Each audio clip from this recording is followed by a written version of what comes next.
और इस सब के बीच मरकजी वज़ीर सेहत डॉक्टर हर्षवर्धन बीती शब इंदिरा गांधी इंटरनेशनल एयरपोर्ट जा पहुंचे और वहां कोरोना वायरस की जांच से मुताल्लिक तैयारियों का उन्होंने खुद जायजा लिया है। इंदिरा गांधी एयरपोर्ट की तैयारियों से मरकजी वज़ीर सेहत मुतमईन भी नजर आए। इस मौके पर उन्होंने कहा कि मुल्क के 21 एयरपोर्ट्स पर बैरूनी मुल्कों से आने वालों की थर्मल स्क्रीनिंग की जा रही है। अब तक तकरीबन 6 लाख लोगों की स्क्रीनिंग मुख्तलिफ एयरपोर्ट्स पर की जा चुकी है।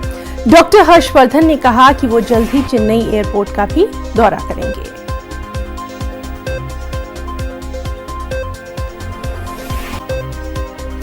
और चलिए सीधे रुख करेंगे, हमारी रिपोर्टर प्रीति श्रीवास्तव हमारे साथ मौजूद है इस वक्त। प्रीति, लगातार आपसे हम बात कर रहे हैं और हम ये देख रहे हैं कि इधर कुछ दिनों में जिस तरह से कोरोना वायरस को लेकर सख्त एहतियात बरती जा रही है, अभी वहां पर क्या कुछ माहौल नजर आ रहा है? क्योंकि लगातार हम देख रहे हैं कि लोगों से कहा जा रहा है कि अपनी साफ सफाई वो खुद रखें, प्रिकॉशनरी मेजर्स अपनाएं और डरे नहीं, पैनिक ना हो। इन तमाम चीजों के ताल्लुक से जानना चाहेंगे और अभी तक की क्या डिटेल्स?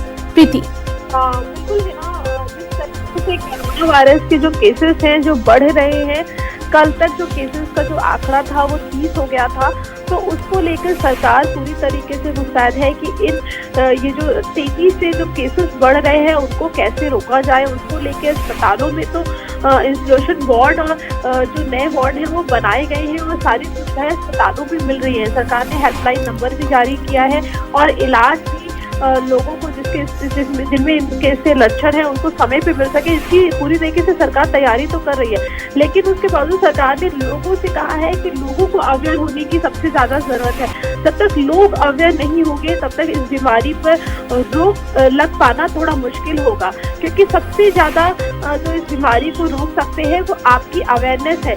आपको खुद साफ सफाई का ध्यान रखना पड़ेगा और तो सबसे इम्पोर्टेंट चीज है कि आप साफ सफाई का ध्यान रखें, मास्क पहने, सैनिटाइजर का यूज करें, लोगों के टच में कम आए और पब्लिक प्लेसेस पे अगर मुमकिन हो तो अपने बच्चों को या जहाँ पे जो छोटे बच्चे हैं खास तौर पे तो पब्लिक प्लेसेस पे ना लेके जाएं, क्योंकि वहाँ पर इस बीमारी। जी प्रीति, तो आज दिन भर क्या कुछ सरगर्मियां रहने वाली हैं कोरोना वायरस के ताल्लुक से और खासतौर से दिल्ली में क्या कुछ मीटिंग्स का दौर रहेगा, इसके ताल्लुक से भी हम अपने नाज़रीन को रूबरू करवाते रहेंगे। फिलहाल प्रीति, आपका बहुत बहुत शुक्रिया।